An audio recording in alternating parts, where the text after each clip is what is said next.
Your host, George Mackay, back again, pre-recorded in studio with another fantastic guest. Very excited to bring him to the Straight Talk Studios today via phone. Welcome, Cadman, to the show. How are you, my friend? I'm good. How are you? Thanks for having me. Oh, no problem. Thanks for taking the time out, man. Anytime I get to talk wrestling with anyone, anybody who's got the guts enough to step in that squared circle, I'm all about it. I appreciate you taking out the time for me today. No worries. Thank you. All right. So one of the standard questions I always ask all the time, it's kind of my go-to, my very first question I always do in every interview. I call it the defining moment. It's when we talk about that moment you fell in love with wrestling. Do you remember your defining moment? I don't know. There was a defining moment when I fell in love, but it was like, so I was never allowed to watch wrestling growing up. My dad was into martial arts, and he's like, "Oh, you can't do that stuff," for all the reasons that he had. And then I had a friend who also liked wrestling, and every Friday night, SmackDown would be on because it was in Australia. It was always just on Friday night, and so just coincidentally, I'd sleep over at his house every Friday night and watch wrestling, and I'd watch Stone Cold and The Rock and Triple H and all these guys beat the shit out of each other. Then I ended up. That was probably when it all happened, to be honest. But I just don't have a moment. But then, as I got older, I would sort of like try sneak watch wrestling when Dad was out of the room, and I'd hear Dad come home, and I'd flick the TV off, and then he would leave the room, and then I'd turn the TV back on, and I was just mesmerized by all these larger-than-life people. So yeah, I don't recall a moment as such, but I've just got a bunch of memories. A bunch of memories is great. I mean, that return button when you were a kid, that thing was a lifesaver, eh? Where you set 2 channels, and as soon as you hear Dad coming in the room, you hit that return button, so it goes back to something else. That's right. So does Dad know that you did that when you were younger, or is he going to hear it when he listens to this episode? Absolutely. No, he knows it for sure. And now he loves wrestling, and now like he'll text me from back in Australia, John, did you see this, and this? I'm like, yes, Dad, I saw it. That's awesome, though. That actually kind of segues into another question that I have is the family support. So let's actually talk about when you decided, okay, you know what, I'm going to do this. I'm going to train. I'm going to get into a ring. When you had that conversation with Dad, what was that conversation like?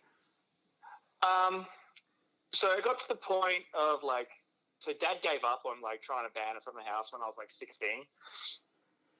So then it was just open then. So I was just watching wrestling and like, oh, I'd love to do it one day. And I played cricket when I was younger, and I was not bad, but I got to a certain point. I got to like 18, 19, and then I just figured out I wasn't actually that good in the end. But I just kept watching wrestling the entire time, and then all my friends dropped out of like watching it and all that sort of stuff. But then I was 21, and where I live is Bendigo. It's a country town. There is wrestling that I knew of had never been to town, like it never come to Bendigo, or not in my lifetime anyway. Apparently, there was a story that Andre came to town one time, but I was obviously not around when that happened. But so this wrestling show came to town, and I'm like, I have to go because this is going to be the best thing ever. And I ended up going, and then I ended up meeting Orlando Jordan there. And Orlando said to me, he's like, "Oh, hey, you're a big guy." I was out of shape massively at that point. He just liked that I was tall. He goes, "Yo, you're a big guy. I've actually just moved to Melbourne and opened a school. Like, you should come down." And for 3 weeks, it was like, oh, like I don't know if I could do this. Like, it's such a big commitment. Like, because I worked full time, so I'd work in a factory until 4 in the afternoon, and then I would get in my car, and then I would have to drive to training, which the ring was 2.5 hours away from where I had to go to. So there was a lot of like, I shouldn't. And then I realized, I'm like, I have to do this because I'd given up on. So my only ever goal in wrestling was to touch, like, not even get in it, just touch a ring. I just wanted to put my hand on the apron. Like, that was all I ever wanted. And then I met Orlando. That night I met Orlando, I touched the ring. So I just ticked off every wrestling goal I've ever had in the first night. So I told my parents what happened, and they're like, yeah, like, if you want to do it, do it. So that was sort of the thing that pushed me over the edge. And like, well, they said do it. And Dad was, because I was much younger and obviously a lot dumber. I was 21 when I started. They were always just a bit worried me driving to the city, like 2.5 hours every night after work. Like, and then I'd get home at we'd get home at like 3 a.m. some nights. And then I'd have to be up at 7 for work the next day. Like, I remember I tore my intercostal muscles, which is like the muscles that hold your ribs together. I tore them. I tore one of them, whatever, and we thought it was a broken rib, but I couldn't move. And like, if Dad wasn't there, like, I would have been stuck in this little warehouse, like in the Melbourne western suburbs, because I couldn't physically sit upright because it hurt so bad. So thank God Dad was on board and came down with me for the drive. So, because I would have been stranded there. But no, they were always very supportive and still are to this day. Like, it's almost embarrassing, them, especially my mother, like sharing things. Mum thinks I'm the Rock, but I mean, my bank account doesn't look like the Rock. I'll tell everyone that. Well, you got the charisma for sure. The bank account will eventually get there one day. So you mentioned that Mom and Dad are still back in Australia? Yep. So you are right now currently in Ontario, correct? In Toronto, yep. In Toronto. So when you trained with Orlando for a little bit, when did you decide that, you know what, I gotta leave Australia and I gotta go where I can get a little bit more experience or a little bit more, matches under my belt? Was the choice Canada first, or was it the US first? So the point I realized I had to go was about 3 years in, because 3 years in I had a tryout, and that's when that was a tryout that Rhea Ripley got signed out of. Mm-hmm. And up until that point, I'd always just like, I loved it, don't get me wrong, and I'm like, this is the best thing ever. And my dream was like, could you imagine like doing this for a living? Like, it was always so unattainable for me, because just I wasn't in great shape. I wasn't in good shape. I was just what it was. It was what it was, and I was loving doing it on the weekends and like training and whatever. Like, it was the best, but it was never realistic for me. And then that tryout I got in Melbourne, it was just a big like taste of what could be, and I'm like, wow, this is like, that was when like a light went off in my head, and I'm like, maybe I should like look into this and like take it a bit more serious.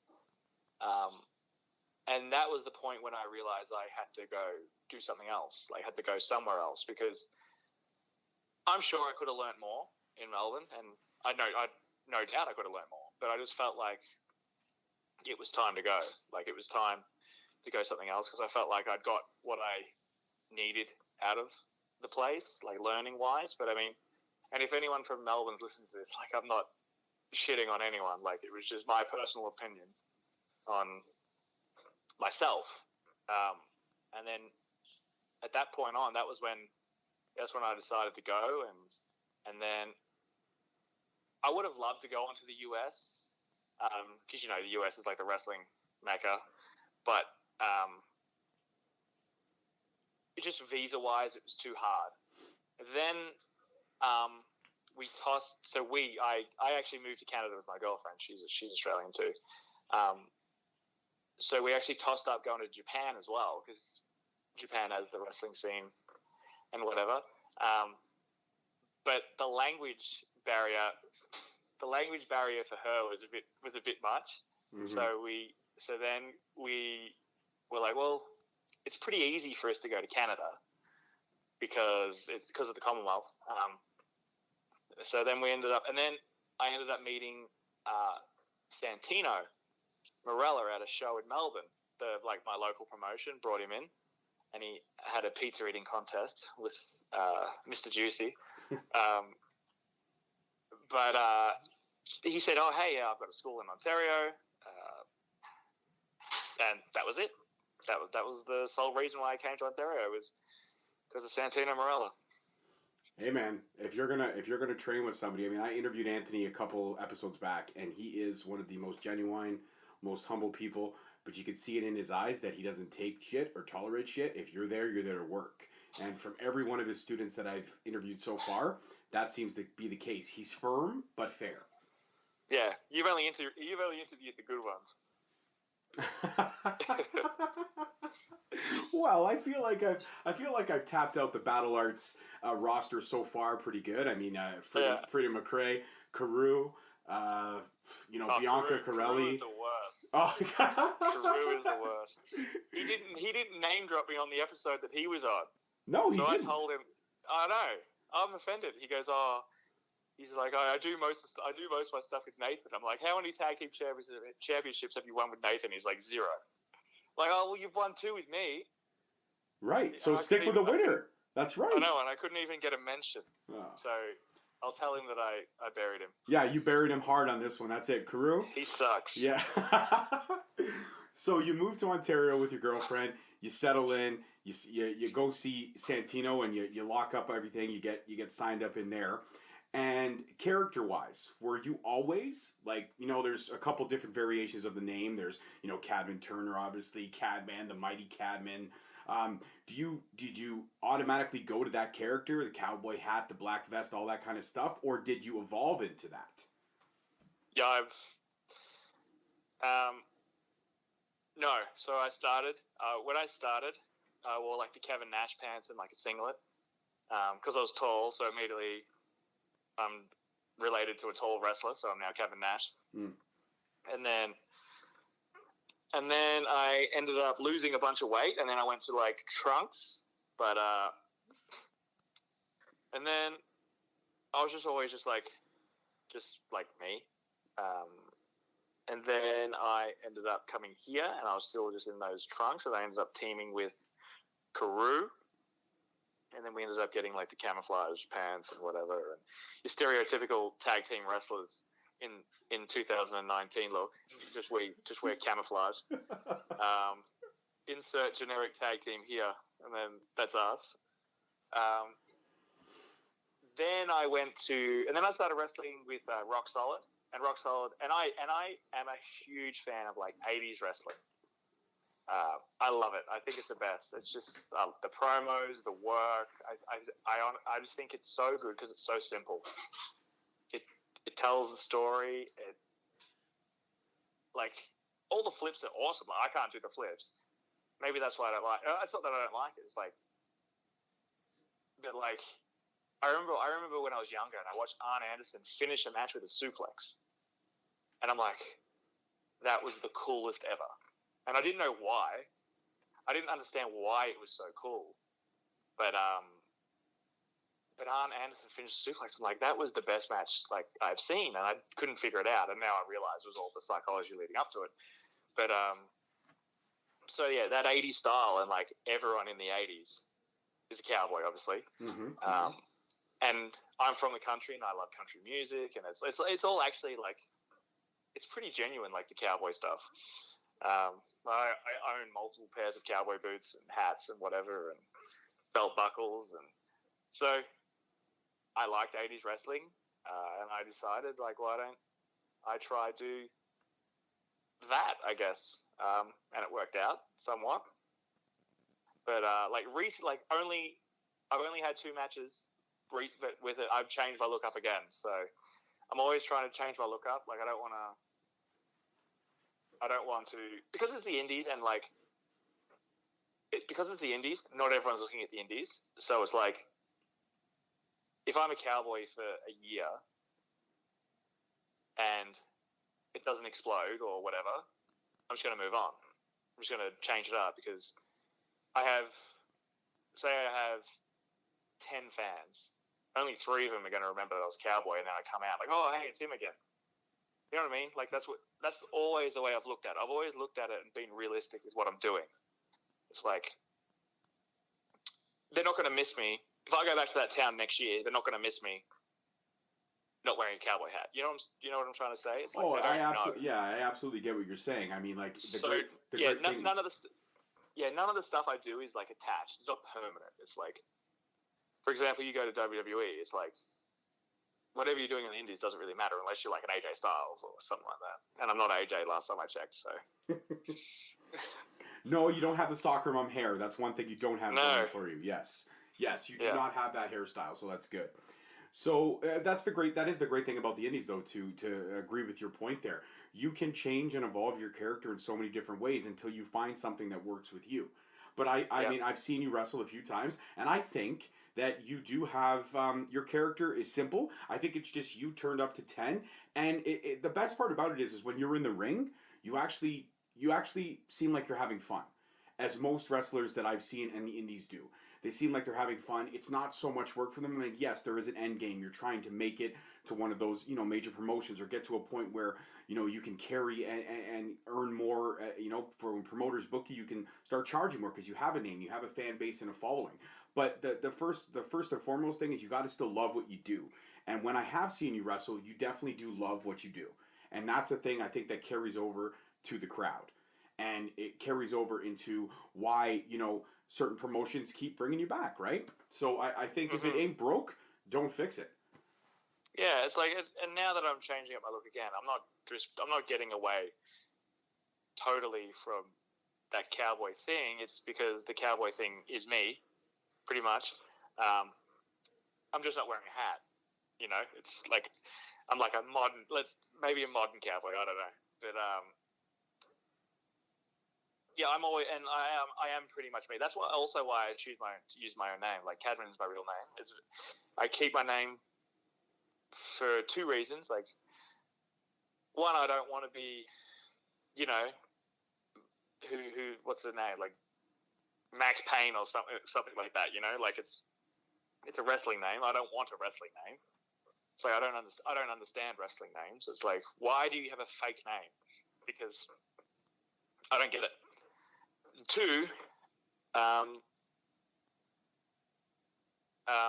totally gone blank. What was I saying? Sorry. And the second thing, my name's very unique. So it's like, why would I make up a fake name when I already have the name Cadman? So it's like, that's already a talking point, using just my real name. So they're my reasons why I don't have a fake name and use my real name. Absolutely, and again, your name is very unique. I have never heard it before, so that's something special for you. And also, plus, you've got that Australian blood coursing through your veins. You have that, like an import is always something that's got that little bit more of a special edge. But one question I do have is, you go from training in Melbourne and you move here to Ontario. Now you got two different coaches. How was the training? How was adapting to the training styles? Because I mean, every coach is going to be a little bit different, right? So when you come to Ontario and you're in Santino's school, how was the training aspect? Did it differ a lot from what you were learning in Melbourne? Like, did you have to just kind of erase all of that out of your mind, go back to basics, or are you able to incorporate that into what you were learning at Battle Arts? So I trained with Orlando for 6 months, I want to say, and then the school sort of dissolved. Like there was some sort of business issue. I don't know. But then I ended up meeting a guy in Australia called, his name is Ali Baez. He was the heavyweight champion for OVW for a while. And he had a job with OVW for like 15 years, or he produced TV there and everything like that. And he was trained by Rip Rogers. So I then get to Santino school, and I'm actually learning all the same things that Ali taught, because Santino was trained by Rip. So it was like, it was this giant circle, like weird circle that I was trained by Ali, and then who was trained by Rip, and then I moved to Canada, and I'm being trained by Santino, who was trained by Rip. So it was kind of like this really weird like circle. Like, how did this happen? Like, I've just moved to the other side of the planet, and I've been trained by the same guy who got trained by the same guy. You know what I mean? It's like, it was very weird for me, but. There's the difference with Anthony. He's he wants a more, which I agree with totally. He wants a more realistic style of wrestling. It's like it's a competition, and I agree. I think it should be a competition. I don't think it should be, and everyone has their own flavor of ice cream. So I'm sure there's some indie dork out there listening, like, oh, but it's everyone has their own flavor. My flavor is it's a competition. It's real, and you should be trying to win. It's like, yeah, and then yes, there's a time for like a flashy flip and whatever, but it's also like I think just got to put logic into it. It's like winning.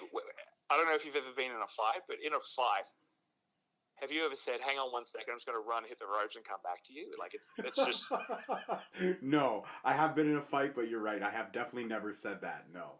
Right, and it's like the no selling stuff. It's like I'm going to punch you in the face. You're going to no sell it. Like go out in the street and ask even a 6-year-old little girl to punch you in the nose. I guarantee you're going to sell that like $1 million. It's like so that's his style. So that's Anthony's style. It's like the more real style. It's not real style. It's more like a heavy MMA based style. But however, the hybrid is what he wants. The hybrid of realism and professional wrestling coming into one. It's like so. I almost don't think it's unique anymore because I think it's all catching on. So like when I was in the UK the other week, it's what William Regal said. It's like you look at them, you look at the product they produce, and it's like it's a competition. You look at the person who's wrestling, you look at their eyes. It's a competition. It's not about like, oh hey, waving and pandering to the crowd. Like yes, there is a time and place for that, but it's like when they're in the ring and the bell's about to ring, it's like I want to win. So I always like think of Kurt Angle like when he was going really really well. It's like look at Kurt Angle, look at his face. He wants to win. So that's Anthony's take on it, and I tend to agree. I like that style. Yeah, I think that's a great style, and you're right. The rest of the wrestling world, if you will, is definitely catching up to that. But one point you brought up, and I did want to kind of touch on that, is you're a big fan of the '80s wrestling. And in the 80s, yes, there was definitely more hard-hitting and the matches were more realistic and the stories were there. But you got to be honest. You look back at some matches, like you look at a guy like Hulk Hogan dropping a leg drop or an elbow drop from the top with Macho Man. And you sit there and you think, yeah, the 80s were great, but can a leg drop really put somebody away for 3 seconds? Can an elbow drop to the heart? Maybe. But like in that time period, like you even mentioned Arn Anderson finishing a match with a suplex. You look at those things now and you look at the style. The one thing I will have to say is that the style has evolved with the times, and that more realistic side is coming out where a leg drop just can't end a match anymore, or a suplex. You've really got to decimate your opponent. You've got to break them down physically, mentally, and sometimes emotionally in order to get that win. Would you tend to agree with that, or am I off base completely? No, you're totally right. I think I love it because I think I love the 80s style because of, one, the characters. You should name Hulk Hogan, Macho Man, Arn Anderson, like all these giant characters. So you love it because of that. And then two, a lot of the people thought it was actually real. Like the heel managers are getting stabbed and stuff like that. Like so it's actually like people actually believe it.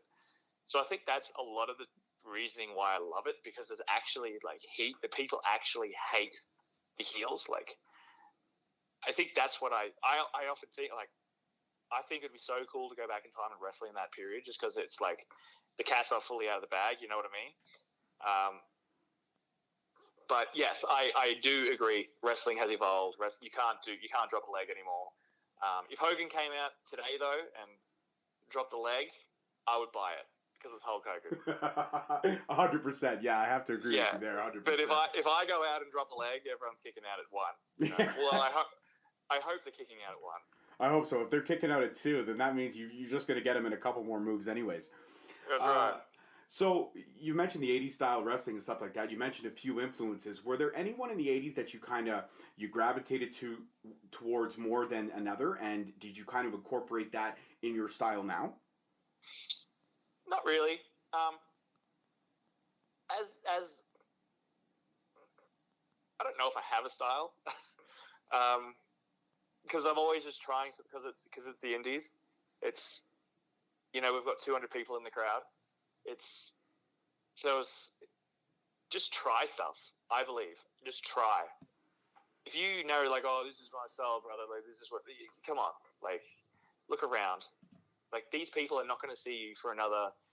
Yes, you do have diehard fan, like indie wrestling fans, so this doesn't apply to them. But it's like the casual fan when you're wrestling in wherever, like some small town.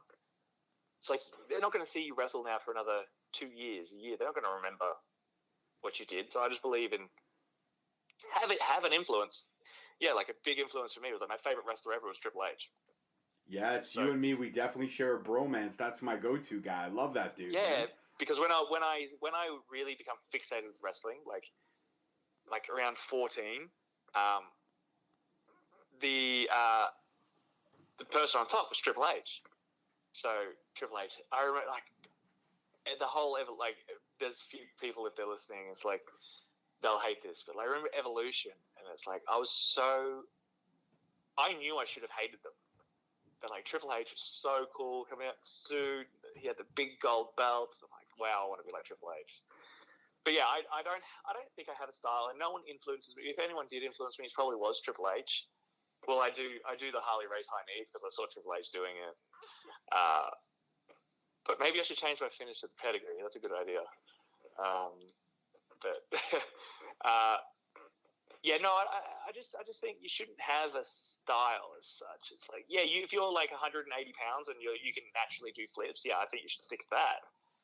But don't just stick to that as the only thing you do, because someday you're going to be asked, like, hey, can you wrestle and not do any flips because I don't need that, and you have to be able to know how to do it. So especially when you're learning and coming up, you shouldn't narrow in and like, this is how I work, this is what I have to do. You have to be able to do everything. So definitely Triple H influenced me, but I don't like to think I have a style. I guess I have a ground style just because I'm afraid to go on the top rope. So I don't know. Hey, you stick to the ground and that's okay. I mean, like I said, when you're as tall as you are, the ground is, even when somebody comes to the top, 90% of the time you're going to catch them, or you're going to be able to stop them, or you're going to be able to counter a lot quicker than if you're relying solely on the aerial acrobatics. So I think the ground style is perfect. And yeah, I definitely, now that you mentioned Triple H, I definitely see it in a couple of the matches that I've seen. Yeah, that high knees in there and stuff like that. And you're right. I mean, Triple H was my guy. And that actually segues perfectly into my next question, because talk about a guy who changed himself up so many times. Changed his character so many times. I mean, you had a crappy character in WCW and Terrorizing, and then he came over here and he was adopting some of the blue blood stuff, Hunter Hearst Helmsley and the Curtsy and all that stuff, and then evolved into DX, and we go from there to Triple H to the Cerebral Assassin, so forth and so on. So in terms of how many, and as well, he flipped face to heel, face to heel. That's my next question. When given the opportunity, when booked at a promotion, do you prefer to play the face, or do you love getting dirty with that heel? The heel, hands down. I'm naturally a bad guy, I guess. Yeah, being a heel is so easy. It's like you don't have to do anything. You are doing things, but it's more fun. It's more fun getting booed. And there's much more like margin for error too. So it's like if I'm getting in the ring and I trip over on the rope and I lose my balance, that's okay because it's funny, because it's like everyone's meant to boo me. But like if you're the good guy and you're meant to be this heroic athletic dude and you try spring over the top rope, catch a foot, that's actually funny, because one time Karou and I were tag teaming and he goes, I'm gonna like spring over the top, and then he tries to do it, his ankles get clipped on the top rope, and he just does this like flip bump in and like crashes and burns, and he's meant to be the baby face, and I ended up just like losing, like laughing hysterically and crying, just sitting on the apron because Karou made an idiot of himself. Like, it was hilarious. So if I was a heel doing that, it would have been okay. But because we were the babyface tag team, he ruined the whole thing for everyone. So he brought you I down. like being a heel. He did. Karou ruined my career. I think we should just talk about Karou for the rest of the episode. Yeah. In terms of the indie matches that you've had under your belt now and the success that you've had, I mean, looking at some of your accolades, one of the things, I mean, going back to 2014, you held the PWE Heavyweight Championship for 290 days. That's impressive. I mean, anytime you can get over a title reign, in my opinion, of a 90-day title reign, nowadays titles flip so many hands so quickly. So anytime you get over that 90-day, title reign, to me, that's impressive. So kudos on you for that. But I'm just curious, in all the matches that you've had now, your body of work, your resume as it is to date, is there a particular match that stands out to you as when you look back at it and you say, you know what, right now, at this point in my career, at this stage, that's my best body of work so far? I've got a couple that stick out. When I just started, I think it was like 2 years in maybe, and I worked this program with his name's Cletus in Australia, and he's like the hillbilly type character. And anyway, we did this big last man standing match, and that's a big one that like stuck out to me, because one, I thought I was really, really good, and then the very next week I had another match, and then I was with another guy who was like equally as green as me, and we stunk the joint out. So then that made me realize, I'm actually not that good at all. So that was good because I had a great match, and then it was very humbling the very next week that I was just getting reamed out by all the veterans in the back, giving me what I did wrong and like, what's wrong with you? Why would you do this? And there's me thinking I was good. So that one sticks out a lot. And then recently I had a really good match with Playboy, the relentless John Atlas. And I'm very proud of that one for a few reasons, like personal reasons. It was a sellout, and like we had a great match, and he just had a round in chemo 3 days earlier, and he ended up wrestling me, and then he trusted me to like take care of him. So, and then we had on top of that, it was an amazing match. Like we still talk about it now. So that one's definitely one that sticks out recently. Oh, those I've never seen either of those so far, but I have to go back and see it. There's got to be a link somewhere where I can definitely watch those. But that last man standing match sounds amazing. In terms of matches that you're booked for, have you or are you comfortable with the stipulation matches? Because I know there's some wrestlers who tend to stay away from it. Some wrestlers are okay with certain stipulations, but given the opportunity, if there's a stipulation match that you haven't done, if there's any promoters out there listening, would there be one that you might be interested into given the right opportunity in the right space? I'm fine with it. I love doing them. I love doing street fights and whatever. I think they're a blast.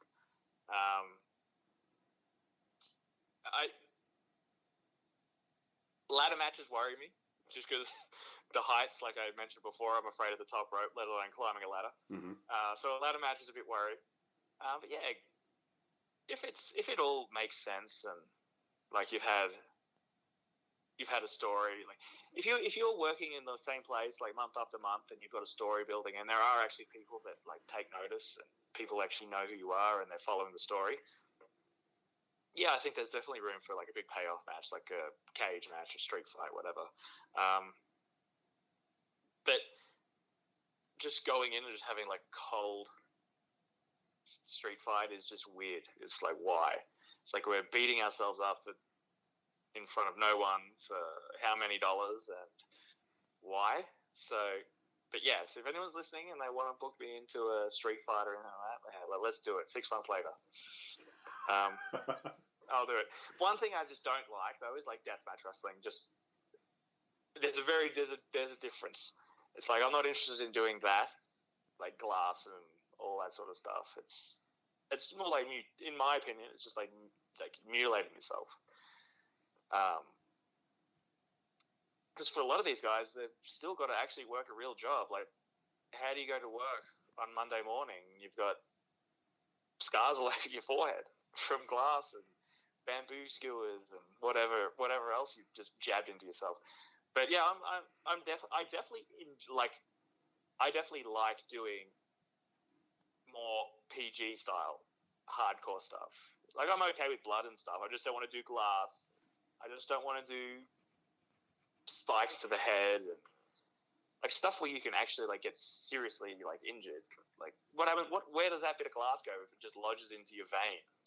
You know what I'm trying to say? So. Oh yeah, absolutely. It just it floats around until it eventually causes some kind of an infection or needs to get itself out. So. Yeah, so something's got to give. Something's definitely got to give there for sure. In terms of your indie career thus far, is there anyone that's kind of on your radar that you're looking for right now to kind of step into the ring with and lock horns? And also, the next question in line, I guess we'll ask it. Boom, boom, 1, 2. Dream match. Every wrestler's got one. You know you got one in the back of your head. Who would be your current indie, someone in your eyesight right now in the indie scene, and then who would be your ultimate dream match? And that's an open-ended question, man. We can go any time period you want. Any wrestler, could be living legend, could be passed on legend, could be future Hall of Famer, could be even a current superstar right now in one of the big promotions. So those are my 2 questions. So anyone older than me, anyone with more experience than me, I want to work. Anyone who is better than me, I want to wrestle because that means I'm better. It's you only get better in wrestling by wrestling someone better than you. I'm assuming that's like anything you do. Like you get a new job, you hang out with a guy that's been working there 1 week, he's learned nothing. You hang out with a guy that's been working there 10 years, you're going to learn a lot more, like, and fast. So that actually, there's not one person that I want to, like, off the top of my head, like Tyson Dukes and Alexander, those guys who have been around for a long time, they're the people that I want to wrestle. And then for a dream match, there's so many. But I mean, I think it would have been amazing to wrestle Ric Flair. Like when he was a world champion, working in the Carolinas or something like that, wrestling Ric Flair for an hour, like that would have been pretty special. Oh yeah, Sting and Ric Flair for the NWA Championship, still one of my all-time favorite matches. Those eras, yeah. Yeah. Those time periods are lost arts for sure. Now you only get like 30-minute Iron Man matches. Nobody goes the full 60 anymore. We haven't seen the full 60 since Bret Hart and Shawn Michaels at 12. You know what I mean? I mean, well, part of the reason people don't have the attention span for it anymore. Mm. But yeah, like Ric Flair and those blood baths and like just the blood through the hair and like it was just awesome stuff.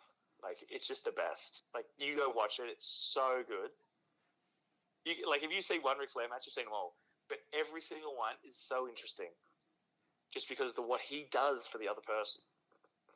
Yes, and a lot of those matches, even that, like I'm a big Sting fan. Sting is also one of my all-time favorites, much like Triple H. But even in that match, yes, 100%, Ric Flair carried him that night. He made him look 10 times better than anybody else probably could have. 100% agree with you on that. Well, like Terry Taylor told a story once on like one of the documentaries, I can't remember. But it's like it was his turn to work Ric Flair for the championship. And Ric Flair comes in like no sleep, out partying the night before. And he's like, give me an hour and bring me a cup of coffee. And gives him the coffee. They didn't say a word. Terry Taylor's in the ring, furious. He's like, damn, this is my time. And Ric Flair turns up hungover. He hasn't slept. He didn't say anything. And he turns out the music hits. His hair's immaculate. He comes out strutting. And then they were meant to go an hour. And he said at 45 minutes, he was begging him to pin him because he couldn't go any longer. Yeah, I remember that story. Yes. Could you imagine working with someone like that? That would have been awesome. That would have been definitely incredible for sure. And I guess we'll touch on this. I mean, I don't know if you're allowed to fully speak about it or not, but the tryout. You mentioned the tryout that you had. Rhea Ripley was signed there. I've heard some there's contractual obligations. They make you sign a privacy act. I'm not sure if that still stands, but I've heard those tryouts are like next level. They are some of the most grueling things you could put your body through in that short span of time. Yeah. Is that the case? Is it really as bad as people make it out to be, or is it tolerable but you can get through, or is it just at the end of it you just want to sleep for a week? Like, they're the most fun you'll ever have, but it's also the worst thing you'll ever do. It's fun because Like, you're trying out for the WWE, you got the nice rings, you got doctors around. Like, if you roll your ankle, like, you got physios, you got everything. But then it's also like, you're also wondering, like, am I going to make it through this? Like, am I going to die? I remember we were doing the bag drill. This is on my second one. The bag drill, and I'm like, my body, like, I was on autopilot, so it's like I don't know how I did it. I was saying, my brain was like, this is it, I can't get up. And then all of a sudden, without me even trying, I was getting up. I'm like, what's happened? Like, that was the most surreal experience that I've ever had. Like, me having zero energy left, and I was saying no. Like, my brain was saying no. But somehow I got up. Like, without me doing it, without me actively thinking about doing it, like, my body just started moving. So, like, yes, it's very, very difficult, and a lot of people don't make it through it. A lot of people drop out. Like, some people, like, the warm-up kills you. The warm-up is so hard. So, yeah, the first warm-up, they're trying to weed out all the stragglers. Yeah, all the stragglers. And, like, there's always a handful of stragglers, which is amazing to me. I'm like, you knew what was going to happen here. And, like, there's enough information online that you figure out it's hard work. So, yeah, and people just turn up, not in shape, not prepared to go. And they generally drop within the first 10 minutes. Really? You've flown all the way, like, especially like when you've traveled for it, like, you've flown all this way and you don't survive 5 minutes. So. Wow. Yeah. Yeah, that's crazy. And I guess my final question before I let you go, my friend, so you can go enjoy the rest of your evening, is the WWE the end game? Is that the goal for you, or is there something else in mind? I've always said, yeah, obviously WWE is the dream. It's the biggest company. But I only want to wrestle to make a living. If I can make a living outside of WWE, great, I'll do that. Like, I just want to be able to say I pay all my bills and I have all this, and I can do whatever I want just with wrestling money. So if that's wrestling WWE, now they've got AEW, anywhere. I just want to have enough. I don't want all the money. I just want some of the money, you know? So I'm not greedy. I just want to be able to say that my career, my sole job is wrestling. That's all I want. Well, I got to say, I've seen you wrestle a few times, like I said earlier on the episode, and I think your star is very, very bright. And I hope one day to see you on my television set full time. Because I hope so. I think you got something special, my man. And I do want to take the time out now to let you know, as I let everyone know, you are now officially a member of the Straight Talk family. Anytime you want to come back on the show and do this again, I would absolutely love to have you.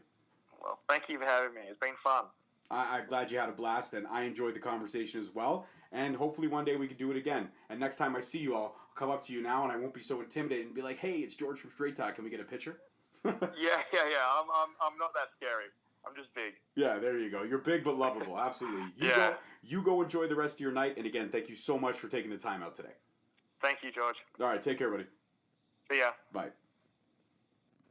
Well, guys, that was Cadman. It was absolutely epic. We talked a whole lot of stuff. He kind of smack-talked Karou a little bit. I don't know what to do. I like them both. I can't really decide. I'll let you guys decide. No, I'm just joking. That was an absolute epic interview, as all the interviews are. Again, 2020 is kicking off with a bang. I can't be more happier with how things are going as we head into year number 3 for Straight Talk Wrestling. As always, I'm your host, George Mackay. Thank you so much for listening, as always, and don't forget to tune in next week. Peace. Thank you for listening. Tune in next week for another episode on Spreaker, Stitcher, Spotify, iTunes, Google Play, and iHeartRadio. Also follow us on Facebook at Straight Talk Wrestling, on Instagram at Straight Talk Wrestling, and on Twitter at _Straight Talk. And for all our merchandise, you can search us on ProWrestlingTees.com.